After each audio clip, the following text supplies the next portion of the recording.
ഓച്ചിറ പരബ്രഹ്മ ക്ഷേത്രത്തിൽ ഏതാണ്ട് 1.5 വർഷക്കാലം അഡ്മിനിസ്ട്രേറ്റർ ഭരണത്തിന് ശേഷം പുതിയ ഭരണസമിതി അധികാരത്തിലേറിയിരിക്കുകയാണ്. അധികാരത്തിലേറി പുതിയ ഭരണസമിതിയിൽ ഏതാണ്ട് 164 കോടി രൂപയുടെ ബഡ്ജറ്റാണ് അവതരിപ്പിച്ചിരിക്കുന്നത്. അതിനെക്കുറിച്ച് വൈസ് പ്രസിഡന്റ് നമ്മളോട് സംസാരിച്ചിരിക്കുന്നു. പക്ഷേ ഇവിടെ തന്നെ മുൻകാലങ്ങളിൽ മത്സരത്തിൽ പങ്കെടുക്കുക മുൻ ഭരണസമിതിയിൽ അങ്ങനെ അംഗമായിട്ടുണ്ടോ? ഇല്ല, അംഗമായിട്ടില്ല. എന്താണ് ഇപ്പോഴത്തെ പുതിയ ഭരണസമിതിയെക്കുറിച്ച് പറയാനുള്ളത്? പുതിയ ഭരണസമിതിയിൽ കുറേ ചെറുപ്പക്കാരായിട്ടുള്ള ആൾക്കാർ ജയിച്ചു വന്നിട്ടുണ്ട്.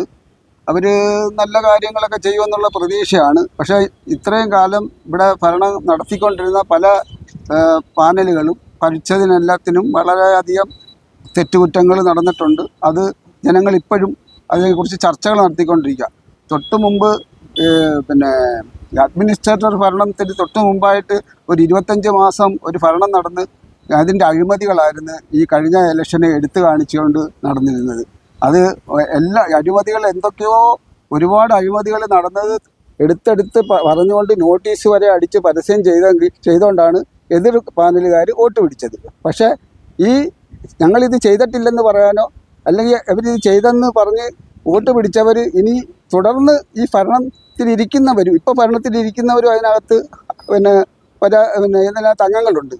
ആ ഭരണത്തിന്റെ മുൻ അഴിമതി ഭരണത്തിൽ ഇതിനെ കൂട്ടുനിന്ന ഒരു അംഗങ്ങളായിട്ടുള്ള ഒരു പുതിയ ഭരണസമിതിയിലുണ്ടോ? ഉണ്ട്. അന്ന് ഇവര് ആക്ഷേപം പറഞ്ഞുകൊണ്ട് നടന്ന പല ആൾക്കാരും ഇപ്പോഴത്തെ ഭരണസമിതിയിലും ഉണ്ട്. അങ്ങനെയാണ് തുടർന്നുള്ള ഭരണം കാഴ്ചവെക്കുന്നതെങ്കിൽ ശക്തമായ എതിർപ്പും നടപടികളും ഭക്തജനങ്ങളുടെ ഭാഗത്തു നിന്ന് ഉണ്ടാകും. എന്തായാലും ഈ നാട്ടിലെ ഓണാട്ട് കണക്കാർക്കെല്ലാം ഗുണകരമാകുന്ന രീതിയിലാകുമോ ഈ 164 കോടി രൂപയുടെ ബഡ്ജറ്റ്? അതോ മറ്റ് അഴിമതികൾ നടക്കാൻ സാധ്യതയുണ്ടോ? അഴിമതികൾ നടന്നാൽ യാതൊരു കാരണവശാലും ഈ വികസനം ഇവിടെ നടത്താൻ ജനങ്ങൾ സമ്മതിക്കത്തില്ല. അഴിമതി നടക്കുന്നു എന്ന് സൂചന കിട്ടിയാൽ ജനങ്ങൾ ഒറ്റക്കെട്ടായിട്ട് ഇതിനെ എതിർക്കും. അതിനുള്ള ഭക്തജനങ്ങൾ ഇവിടെ ഉണ്ട്. അവർ ആരും ഇതുവരെ മുന്നിട്ടിറങ്ങിയില്ല. പക്ഷേ കഴിഞ്ഞ ഇലക്ഷന് ഇവിടുത്തെ എല്ലാ വിവരങ്ങളും ജനങ്ങൾ മനസ്സിലാക്കി കഴിഞ്ഞിരിക്കുക. 1 രൂപ ചിലവാക്കിയാൽ 1000 രൂപയാണ് ഇവിടെ എഴുതിയെടുത്തോണ്ടിരുന്നതെന്നുള്ളത് എല്ലാവർക്കും അറിയാവുന്ന നഗ്നമായ സത്യമാണ്. പക്ഷെ ഇനി അത് നടക്കത്തില്ലെന്നാണ് നമ്മുടെ ഒരു പ്രതീക്ഷ. കാരണം ഇപ്പൊ കുറെ ചെറുപ്പക്കാർ എല്ലാവരും ഭരണസമിതി വന്നിട്ടുണ്ട്.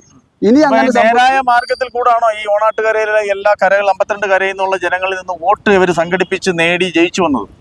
നേരായ മാർഗത്തിലാണോ എന്ന് ചോദിച്ചാൽ ജനങ്ങള് ഇന്നത്തെ സാഹചര്യത്തിൽ പണത്തിനും മറ്റു പല തൊഴിലില്ലായ്മ ഇരിക്കുന്ന കാലത്ത് തൊഴിൽ മറ്റു പല വാഗ്ദാനങ്ങൾ കൊടുക്കും, പല രീതിയിലുള്ള വാഗ്ദാനങ്ങൾ കൊടുക്കുകയും സാമ്പത്തികമായി സഹായിച്ചുകൊണ്ടൊക്കെ അവരിൽ നിന്ന് വോട്ട് കരസ്ഥമാക്കി എന്നാണോ ആരോപിക്കുന്നത്? അങ്ങനെ നടന്നിട്ടുണ്ട്.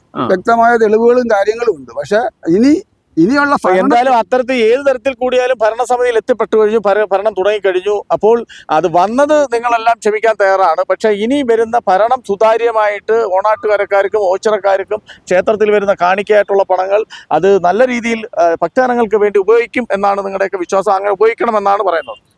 ഭക്തജനങ്ങളുടെ ആവശ്യങ്ങൾക്ക് വേണ്ടി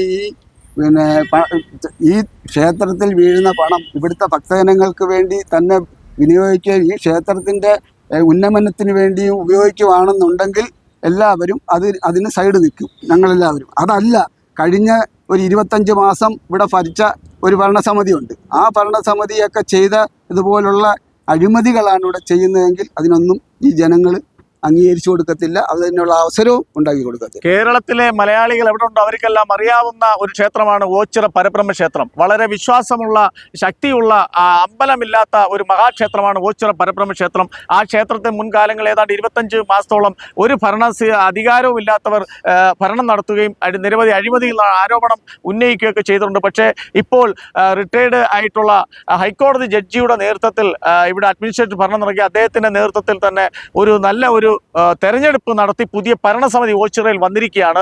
ആ ഓച്ചിറയിൽ വന്നിരിക്കുന്ന ഭരണസമിതിയെ 164 കോടി രൂപയാണ് ഒരു വർഷത്തെ ബഡ്ജറ്റ് വിഹിതമായിട്ട് അവതരിപ്പിച്ചിരിക്കുന്നത്. എന്തായാലും അത്തരം ആ വിഹിതം എന്തുകൊണ്ട് അവതരിപ്പിച്ചു, അതെല്ലാം സുതാര്യമായിട്ട് ജനങ്ങൾക്ക് ഉപകാരപ്രദമായിട്ട് തന്നെ നടക്കിലാക്കുക എന്നുള്ള ശ്രദ്ധയിലാണ് ഇവിടുത്തെ ഭക്തജനങ്ങൾ നോക്കിക്കണ്ട് ഒരു മാസത്തോളമായ ഭരണം ഏറിയിട്ട്. എന്താണ് ഇപ്പോൾ ജനങ്ങൾ മറ്റൊരു കാര്യം പറയുന്നുണ്ട്. ഇവിടെ ഭക്തജനങ്ങൾ പറഞ്ഞുകൊണ്ട് നടക്കുന്നത് ഈ 25 മാസം ഭരിച്ച ആൾക്കാർ നടത്തിയ അഴിമതിയിൽ അതിൻ്റെ തെളിവുകൾ വെച്ച് ഈ 25 മാസം ഭരിച്ചവർ നടത്തിയ അഴിമതിയിൽ അവർ സമ്പാദിച്ച പണം തിരിച്ചെടുക്കത്തക്ക രീതിയിലുള്ള കേസ് നടപ്പാക്കുമെന്ന് എല്ലാവരും ഇതിന് സംസാരമുണ്ട്. എന്നുവെച്ചാൽ പുതിയ ഭരണസമിതിക്കാർ കയറുമ്പോൾ മുൻ ഭരണസമിതിയിൽ അഴിമതി നടത്തി കാശികൾ മോഷ്ടിച്ചുകൊണ്ട് പോയിട്ടുണ്ടെങ്കിൽ അവരെ കയ്യിൽ നിന്ന് തിരിച്ച് ആ പണം കൈക്കലാക്കി ക്ഷേത്രത്തിൻ്റെ ഓച്ചിറ പരബ്രഹ്മ ക്ഷേത്രത്തിൻ്റെ അക്കൗണ്ടിലേക്ക് തിരിച്ചെത്തിക്കണം. അതിനുവേണ്ട നടപടികൾ കൈക്കൊള്ളണം. അതിനു വേണ്ടുന്ന ശ്രമങ്ങൾ ഭക്തജനങ്ങളുടെ ഭാഗത്തുനിന്ന് ഉണ്ടാകും എന്നുകൂടിയാണ് ഇദ്ദേഹം നമ്മളോട് പറയുന്നത്. വർഷത്തെ നീണ്ട ഒരു തെരഞ്ഞെടുപ്പ് പ്രക്രിയയിൽ കൂടിയാണ് ഇപ്പോൾ ഈ ഭരണസമിതി അധികാരത്തിൽ വന്നിട്ടുള്ളത്. ബഹുമാനപ്പെട്ട ഹൈക്കോടതി റിട്ടയർഡ് ജഡ്ജ് രാമേശ്വരൻ സാറിനെ അഡ്മിനിസ്ട്രേറ്ററായിട്ട് സുപ്രീം കോടതി നിയോഗിച്ചു. അദ്ദേഹത്തിൻ്റെ നേതൃത്വത്തിൽ തെരഞ്ഞെടുപ്പ് നടത്തി അധികാരത്തിൽ വന്ന പുതിയ ഭരണസമിതി നിരവധിയായിട്ടുള്ള ജനക്ഷേമ പ്രവർത്തനങ്ങളാണ് നടപ്പിലാക്കാൻ പോകുന്നത്. ഈ ക്ഷേത്ര ഭരണസമിതിയുടെ അധീനതയിൽ ഒരു സൂപ്പർ സ്പെഷ്യാലിറ്റി ഹോസ്പിറ്റൽ പ്രവർത്തിക്കുന്നുണ്ട്. അതിൻ്റെ എല്ലാം പണം മുടക്കുന്നത് ഭക്തജനങ്ങൾ നൽകുന്ന കാണിക്ക സമാഹരിച്ചാണ് ഇതിൻ്റെ എല്ലാ പ്രവർത്തനങ്ങൾ നടത്തുന്നത്. സാധുക്കളായിട്ടുള്ള നിരവധി ആളുകളുടെ ക്ഷേമത്തിന് വേണ്ടിയിട്ട് ഈ ഭരണസമിതി കാലാകാലങ്ങളിൽ വിവിധങ്ങളായിട്ടുള്ള പദ്ധതികൾ ഏർപ്പെടുത്തുന്നു. സാധുക്കളായിട്ടുള്ള പ്രായമെത്തിയ പെൺകുട്ടികളെ വിവാഹം കഴിച്ചയപ്പിക്കുന്നതിനും ചികിത്സാ ധനസഹായം നൽകുന്നതിനും സൗജന്യ ഡയാലിസിസ് നടത്തുന്നതിനും ഒക്കെ നിരവധിയായിട്ടുള്ള ജനക്ഷേമകരമായിട്ടുള്ള പ്രവർത്തനങ്ങളാണ് ഈ ഭരണസമിതി ഈ 26-27 വാർഷിക ബഡ്ജറ്റിൽ പണം വകയിരുത്തിയിട്ടുള്ളത്. എല്ലാവർക്കും അറിയാവുന്നതുപോലെ ഓച്ചിറ പരബ്രഹ്മ ക്ഷേത്രം എന്ന് പറയുന്നത് അന്നദാനത്തിന് പ്രസിദ്ധമാണ്. ഇവിടുത്തെ ഏറ്റവും പ്രധാനപ്പെട്ട വഴിപാട് എന്ന് പറയുന്നത് അന്നദാന വഴിപാടാണ്. ഇവിടെ ദിവസവും ഏകദേശം ഒരു 10,000-ൽ പരം ഭക്തജനങ്ങൾ ദിവസവും വന്ന് ഭഗവാന്റെ പ്രസാദം വാങ്ങി കഴിക്കാറുണ്ട്. ഇതെല്ലാം ഭക്തർ സംഭാവനയായിട്ട് തരുന്ന പണമായിട്ടും ഉൽപ്പന്നങ്ങളായിട്ടും തരുന്ന വസ്തുക്കൾ കൊണ്ട് ഈ അന്നദാനം നിർവഹിക്കുന്നത്. അതേപോലെ തന്നെ ഇവിടെ ഒരു അഗതികൾക്ക് താമസിക്കുവാനായിട്ട് ഒരു അഗതി മന്ദിരമുണ്ട്. ഭഗവാന്റെ ഏറ്റവും ഇഷ്ടമുള്ള അല്ലെങ്കിൽ ഈ ക്ഷേത്ര കോമ്പൗണ്ടിൽ വന്നിട്ടുള്ള ഒരാളും അനാഥരല്ല, അവരെല്ലാം സനാഥരാണ് എന്നുള്ള തോന്നൽ അവരിൽ ഉണ്ടാക്കത്തക്ക നിരവധിയായിട്ടുള്ള പ്രവർത്തനങ്ങൾ ഈ ക്ഷേത്ര ഭരണസമിതി നടത്തുന്നുണ്ട്. സ്വാഭാവികമായിട്ടും ഭക്തജനങ്ങൾ തരുന്ന കാണിക്കപ്പണം യാതൊരു വിധമായിട്ടുള്ള ദുർവിനിയോഗവും കൂടാതെ വളരെ സൂക്ഷിച്ച് 52 കരകളിൽ നിന്ന് തിരഞ്ഞെടുത്തിട്ടുള്ള 52 കരകളിൽ നിന്ന് തിരഞ്ഞെടുത്തിട്ടുള്ള 277 പേര് അടങ്ങുന്ന വലിയ ഒരു ഭരണസമിതിയാണ് ഇതിൻ്റെ ഭരണം നിർവഹിക്കുന്നത്. അതിൽ നിന്നും 61 പേരുള്ള പ്രവർത്തക സമിതിയാണ് ദൈനംദിന പ്രവർത്തനങ്ങൾക്ക് ആവശ്യമായിട്ടുള്ള ചെലവുകളെ സംബന്ധിച്ച് തീരുമാനമെടുക്കുന്നതുമെല്ലാം. ഇപ്പോൾ ക്ഷേത്ര ഭരണസമിതിയുടെ അധീനതയിലുള്ള ആശുപത്രിയിൽ അതിൻ്റെ പുനരുദ്ധാരണ പ്രവർത്തനങ്ങളിൽ അതിൻ്റെ കാത്തിലാബ് അടക്കം വിവിധങ്ങളായിട്ടുള്ള പദ്ധതികൾ നടപ്പിലാക്കി നമ്മുടെ പ്രദേശത്തെ സാധാരണക്കാരായിട്ടുള്ള അവിടെ എത്തുന്ന രോഗികൾക്ക് കൂടുതൽ സൗകര്യങ്ങൾ ഒരുക്കുന്നതിനും അവർക്ക് കൂടുതൽ അവരുടെ ബുദ്ധിമുട്ട് അനുഭവിക്കുന്നവർക്ക് കൂടുതൽ സൗജന്യങ്ങൾ അനുവദിക്കുന്നതിനും ഒക്കെയുള്ള പണം ഈ ക്ഷേത്ര ഭരണസമിതി 2026-27 ബഡ്ജറ്റിൽ വകയിരുത്തിയിട്ടുണ്ട്.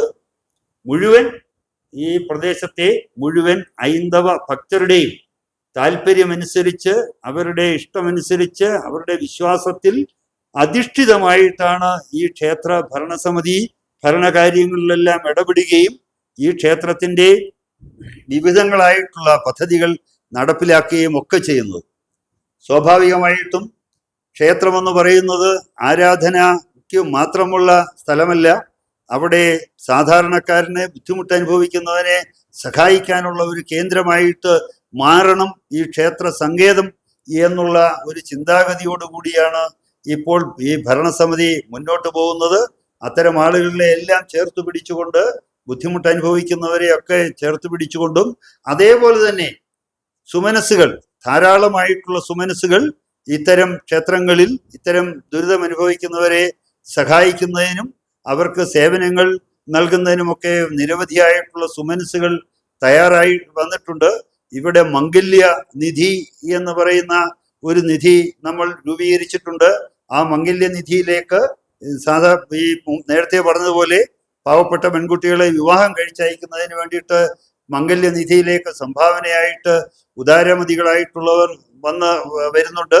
അതേപോലെ ചികിത്സാ ധനസഹായത്തിനുമൊക്കെ നമ്മൾ അന്നദാനത്തിനും ഒക്കെ നിരവധിയായിട്ടുള്ള കർക്കിടക മാസത്തിൽ 30 ദിവസി രാമായണ മാസാചരണത്തിന്റെ ഭാഗമായിട്ട് 30 ദിവസിയും ഏതാണ്ട് ഒരു ദിവസി 30,000 ഭക്തജനങ്ങളാണ് കർക്കിടക മാസ സദ്യയിൽ ഭഗവാന്റെ വഴിപാട് കഴിക്കുന്നതിന് വേണ്ടിയിട്ട് ഇവിടെ എത്തുന്നത്. ഇപ്പൊ ഇനി ഏറ്റവും അടുത്ത് വരുന്ന ഓച്ചിറക്കളി, ഏറ്റവും പ്രസിദ്ധമായിട്ടുള്ള ഓച്ചിറക്കളി, ആ ഓച്ചിറക്കളി വളരെ ഭക്തി നിർഭരമായിട്ട് നടത്താനാണ് ഭരണസമിതി തീരുമാനിച്ചിട്ടുള്ളത്. കളരി സംഘങ്ങളെ പുനരുജ്ജീവിപ്പിച്ചുകൊണ്ട് ആ കളരി സംഘങ്ങൾക്ക് ഗ്രാന്റ് അനുവദിച്ചുകൊണ്ട് അവരുടെ പ്രവർത്തനം കൂടുതൽ മെച്ചപ്പെടുത്തുന്നതിന് തീരുമാനിച്ചിട്ടുണ്ട്. അതേപോലെ തന്നെ മതപാഠശാല തുടങ്ങുന്നതിന് നമ്മുടെ എല്ലാ കരകളിലും മതപാഠശാല തുടങ്ങുന്നതിന് തീരുമാനിച്ചിട്ടുണ്ട്. അതേപോലെ തന്നെ നമുക്കറിയാം, നമുക്കൊക്കെ ഏറ്റവും ബുദ്ധിമുട്ട്, നമുക്കൊക്കെ പ്രിയപ്പെട്ട മക്കളായിട്ടുള്ള ബഡ്സ്, അതായത് ബുദ്ധിമാന്ദ്യം സംഭവിച്ചിട്ടുള്ള, ഇപ്പൊ നമുക്കറിയാം, നമ്മൾ എവിടെയെങ്കിലും പോകുമ്പോൾ നമ്മൾ പട്ടിയെ വരെ നമ്മൾ ഇവിടെ സൂക്ഷിക്കാനും അതിനെ ഇത് ചെയ്യുവാനും നോക്കുവാനുമുള്ള കേന്ദ്രങ്ങൾ വരെയുണ്ട്. പട്ടിയെ വരെ നമുക്ക് ബുദ്ധിമുട്ട് അനുഭവിക്കുന്ന മാതാപിതാക്കൾക്ക് അവരുടെ സൗകര്യങ്ങൾക്കനുസരിച്ച് എവിടെയെങ്കിലും ഒന്ന് പോകാനോ വരാനോ കഴിയാത്ത രീതിയിൽ, അവരുടെ പ്രിയപ്പെട്ട മക്കളെ ഉപേക്ഷിച്ച് പോകാൻ കഴിയാത്ത രീതിയിൽ ബുദ്ധിമാന്ദ്യം അനുഭവിക്കുന്ന കുട്ടികളുള്ള വീടുകളിലെ അമ്മമാരെയും അച്ഛന്മാരെയും ഒക്കെ സഹായിക്കാനായിട്ട് കേരളത്തിൽ ആദ്യമായിട്ട് അത്തരം കുട്ടികൾക്ക് വലിയ വിപുലമായിട്ട് അവരുടെ മാനസികമായിട്ടുള്ള വളർച്ചയ്ക്കൊക്കെ വേണ്ടിയിട്ട് ഒരു ബഡ് സ്കൂൾ തുടങ്ങാനായിട്ട് നമ്മൾ ഈ ഭരണസമിതി തീരുമാനിച്ചിട്ടുണ്ട്. സർവതല സ്പർശിയായിട്ട്, സാമൂഹിക സേവനത്തിൽ സർവതല സ്പർശിയായിട്ട് ഈ ക്ഷേത്രം മാറുകയാണ്. അതിനെല്ലാ ഭക്തജനങ്ങളുടെയും പിന്തുണ ഉണ്ടാകണം എന്നാണ് ഈ ക്ഷേത്ര ഭരണസമിതിക്ക് വേണ്ടി അഭ്യർത്ഥിക്കുവാനുള്ളത്. അതേപോലെ ക്ഷേത്രങ്ങളിൽ പ്രധാനപ്പെട്ട ഗോശാല ഇവിടെ ഉണ്ട്, ഗോശാലയുണ്ട്. അതേപോലെ തന്നെ ഇവിടുത്തെ ഏറ്റവും പ്രധാനപ്പെട്ട ഒരു ഉത്സവമാണ് 28ാം ഓണ മഹോത്സവം. ഈ 52 കരകളിലെയും പ്രധാനപ്പെട്ട എല്ലാ കരകളിൽ നിന്നും അവരെ ഏകദേശം 1 മാസത്തോളം വ്രതം നിന്ന് വളരെ ഭയഭക്തി ബഹുമാനത്തോടു കൂടി ആ കരകളിൽ തന്നെ നമ്മുടെ അന്നദാനമൊക്കെ നടത്തി വലിയ കലാപരിപാടികളോടുകൂടി ഭഗവാന്റെ അടുത്തേക്ക് നന്ദികേശനെ എഴുന്നള്ളിക്കുന്ന ഏറ്റവും പ്രധാനപ്പെട്ട ഒരു ചടങ്ങാണ് 28ാം ഓണം. അങ്ങനെ ഓച്ചിറക്കാർക്ക് ഓണം കഴിഞ്ഞാൽ ഏറ്റവും പ്രധാനപ്പെട്ട ഒരു ഓണമാണ്, ഓണത്തേക്കാൾ വിശേഷമായിട്ട് കാണുന്ന ഒരു ഓണമാണ് 28ാം ഓണം. അതുപോലെ തന്നെ വൃശ്ചിക മാസം നമുക്ക് 12 ദിവസി, അതെല്ലാം വളരെ വലിയ ആഘോഷത്തോടുകൂടി വിവിധങ്ങളായിട്ടുള്ള സമ്മേളനങ്ങളൊക്കെ നടത്തിയാണ് ഈ ഭരണസമിതി മുൻകാലങ്ങളിൽ നടത്തി വന്നിട്ടുള്ളത് പോലെ തന്നെ അതിൻ്റെ തുടർച്ചയായിട്ട് വന്നിട്ടുള്ള ഞങ്ങളും അത്തരം കാര്യങ്ങളിലൊക്കെ വളരെ ശ്രദ്ധ കേന്ദ്രീകരിച്ച് വളരെ ഭക്തി നിർഭരമായി ക്ഷേത്ര കാര്യങ്ങളിലെല്ലാം ക്ഷേത്ര ആചാരങ്ങൾക്കും മര്യാദകൾക്കും അനുസരിച്ച് തന്നെ അതെല്ലാം നടപ്പിലാക്കാൻ ഈ ക്ഷേത്ര ഭരണസമിതി തീരുമാനിച്ചിട്ടുണ്ട്. ഞാൻ ഓച്ചിറ പരബ്രഹ്മ ക്ഷേത്രത്തിന്റെ മുന്നിലാണുള്ളത്. ഏതാണ്ട് കഴിഞ്ഞ 1.5 വർഷക്കാലം ഈ ഓച്ചിറ പരബ്രഹ്മ ക്ഷേത്രം അഡ്മിനിസ്ട്രേറ്റർ ഭരണത്തിലായിരുന്നു. മുൻകാലങ്ങളിൽ ഉണ്ടായിരുന്ന ഭരണസമിതികൾ തർക്കങ്ങളും അഴിമതികളുടെയും പേരിൽ നിരവധി തവണ കേസുകൾ നടത്തുകയും കേരള ഹൈക്കോടതി തൊട്ട് സുപ്രീം കോടതി വരെ കേസുകൾ പറഞ്ഞുകൊണ്ട് ഇവിടെ ഒരു ഭരണ സംവിധാനമില്ലാത്ത രീതിയിൽ നടക്കുന്ന സമയത്താണ് അഡ്മിനിസ്ട്രേറ്റീവ് ഭരണം റിട്ടയർഡായ ജഡ്ജിയായിരുന്നു അതിൻ്റെ അഡ്മിനിസ്ട്രേറ്റർ ആയിട്ട് സുതാര്യമായി തന്നെ ഏതാണ്ട് 1.5 വർഷക്കാലം ഭരണം നടത്തുകയും പുതിയ ഒരു ഭരണസമിതിയെ ഏതാണ്ട് ഓണാട്ടുകരയിൽ 52 കരയിൽ നിന്നും ആൾക്കാരെ ചേർത്ത് നിർത്തിക്കൊണ്ട് ഒരു ഭരണസമിതിയെ തെരഞ്ഞെടുത്തിരിക്കുകയാണ്. ആ ഭരണസമിതി തെരഞ്ഞെടുത്തു ഏതാണ്ട് 1 മാസ കാലയളവായിരിക്കാണ്. ഈ 1 മാസ കാലയളവിൽ തന്നെയാണ് ഇപ്പോൾ അവർ വളരെ നല്ല രീതിയിൽ എന്താണോ ഹിന്ദു ക്ഷേത്രങ്ങളിൽ എന്തിനാണ് ഭക്തർ വരുന്നത്, ആ ഭക്തർക്ക് എന്താണ് എന്താണ് ചെയ്തു കൊടുക്കേണ്ടത്? ഭക്തർ കൊണ്ടുതരുന്ന സംഭാവനകൾ ആത്മശാന്തിക്കും ആത്മനിർവൃതിക്കും വേണ്ടി ഈ ക്ഷേത്രങ്ങളിൽ എത്തുന്ന ഭക്തർക്ക് വേണ്ടി വരുന്ന കാണിക്കയായി കിട്ടുന്ന പണങ്ങളെല്ലാം ആ ഭക്തജനങ്ങൾക്ക് വേണ്ടി നല്ല രീതിയിൽ വിനിയോഗിക്കാൻ വേണ്ടി ഏതാണ്ട് 164 കോടി രൂപയുടെ ഒരു ബഡ്ജറ്റാണ് ഇപ്പോൾ അവതരിപ്പിച്ചിരിക്കുന്നത്. ഏതാണ്ട് അടുത്ത ഒരു വർഷത്തിനുള്ളിൽ ഈ പൈസ ഈ ഓണാട്ടുകരയിലെ എല്ലാ ഭക്തജനങ്ങൾക്കും പലവിധ രീതികൾ ഭക്തജനങ്ങളാർക്ക് അവർക്ക് അസുഖം വന്നാൽ അസുഖത്തിന് ചികിത്സയായിട്ടും വിദ്യാഭ്യാസങ്ങളും ചികിത്സാ സഹായങ്ങളും അതേപോലെ തന്നെ വിവാഹ സഹായങ്ങളും എന്തിനു വേണ്ട ഹിന്ദു ആരാധനാലയങ്ങൾ എന്തിനാണോ ഭക്തർ കൊണ്ട് പണങ്ങൾ നിക്ഷേപിക്കുന്നത്, കാണിക്കായിട്ട് നിക്ഷേപിക്കുന്ന ആ കാണിക്ക സുതാര്യമായിട്ട് ആ ഹിന്ദുക്കളായിട്ടുള്ള ജനങ്ങൾക്ക് വേണ്ടി ഉപയോഗിക്കാൻ വേണ്ടുന്ന തരത്തിലൊരു ഭരണസമിതിയാണ് അധികാരമേറ്റിരിക്കുന്നത്. അവർ നമ്മളോട് പറഞ്ഞിരിക്കുന്നതും അങ്ങനെയാണ്. അത്തരത്തിൽ ഒരു 164 കോടി രൂപയുടെ ബഡ്ജറ്റ് ഈ ഓണാട്ടുകരയിലെ എല്ലാ വിവാഹം ജനങ്ങളിലെ ഉൾക്കൊള്ളിച്ചുകൊണ്ട് ഒരു ഭരണസമിതി അഴിമതിയില്ലാത്ത രീതിയിൽ സുതാര്യമായ രീതിയിൽ തർക്കങ്ങളില്ലാത്ത രീതിയിൽ എല്ലാം കൊണ്ട് അത്തരത്തിൽ വരുന്ന കാണിക്ക പൈസകൾ ദുരുപയോഗം ചെയ്യാതെ മുൻകാലങ്ങളിൽ ചെയ്ത കണക്ക് ദൂർത്ത് ഒഴിവാക്കിക്കൊണ്ട് നല്ല രീതിയിൽ തന്നെ പുതിയൊരു ഭരണം കാഴ്ചവെക്കുമെന്നാണ് നമ്മുടെ വൈസ് പ്രസിഡന്റായ ശ്രീ പത്മകുമാർ നമ്മളോട് പറഞ്ഞത്. അത് മറ്റ് ഭരണസമിതി അംഗങ്ങളും ഉണ്ടായിരുന്നു. എന്തായാലും ഇത്തരത്തിൽ നമ്മുടെ തിരുവിതാംകൂർ ദേവസ്വം ബോർഡ്, ഗുരുവായൂർ ദേവസ്വം ബോർഡ്, അതേപോലെ തന്നെ പല ദേവസ്വം ബോർഡുകൾ ചെയ്യാത്ത പ്രവൃത്തികൾ, അവർ ഭക്തരുടെ കാണിക്ക എടുത്തുകൊണ്ട് പോവുകയും അവിടെ ഉത്സവങ്ങളും മറ്റും നടത്താൻ ആ നാട്ടിലെ ജനങ്ങളെ ഉപദേശ സമിതി അംഗങ്ങളായി തെരഞ്ഞെടുത്തുകൊണ്ട് നടത്തുന്നതാണ്. പക്ഷെ ഇതങ്ങനല്ല. ഇതൊരു സ്വകാര്യമായിട്ടുള്ള ഒരു പരബ്രഹ്മ ട്രസ്റ്റാണ്. ആ പരബ്രഹ്മ ട്രസ്റ്റിന്റെ പേരിലുള്ള ആ സ്വത്തുവകകളെല്ലാം തന്നെ സുതാര്യമായിട്ട് ഈ കരക്കാരിൽ നിന്നും തെരഞ്ഞെടുക്കപ്പെട്ട ആ കമ്മിറ്റി അംഗങ്ങൾ വളരെ സുതാര്യമായി ഈ ജനങ്ങൾക്ക് വേണ്ടുന്ന രീതിയിൽ സഹായങ്ങൾ ചെയ്യുമെന്നുള്ള പ്രതീക്ഷയിലാണ്. നമുക്കെന്തായാലും കാത്തിരുന്നാണ് ഈ പ്രഖ്യാപനങ്ങളെല്ലാം നല്ല രീതിയിൽ ഈ ഭക്തജനങ്ങൾക്ക് അതെല്ലാം നൽകട്ടെ. ഭക്തജനങ്ങളുടെ ആവശ്യങ്ങൾ ഭഗവാനെ കൊണ്ട് കാണിക്കാൻ അർപ്പിക്കുന്ന പണങ്ങൾ ദുരുപയോഗം ചെയ്യും, അഴിമതി നടത്തിയും ദൂർത്തടിച്ചും കൊണ്ടുപോകാതെ ആ ഭക്തജനങ്ങൾക്ക് വേണ്ടുന്ന കാര്യങ്ങൾ ചെയ്യുമെന്നുള്ള പ്രതീക്ഷയിലാണ് നമ്മൾ ഇരിക്കുന്നത്. മലയാളി വാർത്ത, രാംഭദ്രൻ.